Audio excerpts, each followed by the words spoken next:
இந்த கோவிலில் நிறைய அண்டர் கிரவுண்ட் டனல் இருக்குதுன்னு நிறையா பேர் சொல்கிறாங்க. ஆனால் அது உண்மையா? அந்த காலத்தில் ராஜராஜ சோழன் டெம்பிள் கன்ஸ்ட்ரக்ஷனில் அண்டர் கிரவுண்ட் ஸ்பேஸ் யூஸ் பண்ணாங்க. அண்டர் கிரவுண்ட் ஸ்பேஸ் எதுக்கெல்லாம் யூஸ் பண்ணாங்கன்னா drainage system, foundation strength and water flow control, இதுக்காகலாம் நேரோ பாத்வே கட்டினாங்க. இதுதான் பின்னாடி சீக்ரெட் டனல் அப்படின்னு சொல்ல ஆரம்பித்தாங்க. இதெல்லாம் சும்மா கெஸ் கிடையாது. டெம்பிள் ஸ்ட்ரக்சர் ஸ்டடி பண்ணி ஆர்கியாலஜிஸ்ட் கண்டுபிடிச்சாங்க.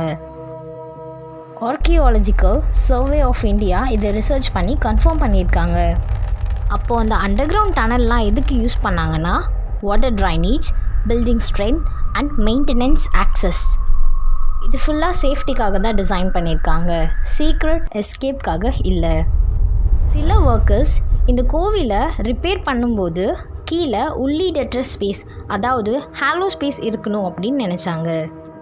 இந்த ஸ்பேஸ் எப்படி இருக்கணும், அந்த காலத்திலேயே மழைநீர் எப்படி ஃப்ளோ ஆகும், பில்டிங் வெயிட் எப்படி டிஸ்ட்ரிபியூட் ஆகுது, இதெல்லாம் கால்குலேட் பண்ணி கீழே ஸ்பேஸ் விட்டுருக்காங்க.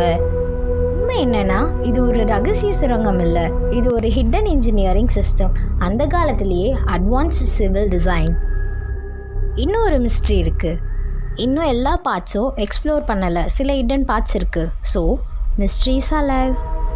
நெக்ஸ்ட், இந்த கோவிலில் நிறைய கதவுகள் இருக்குது.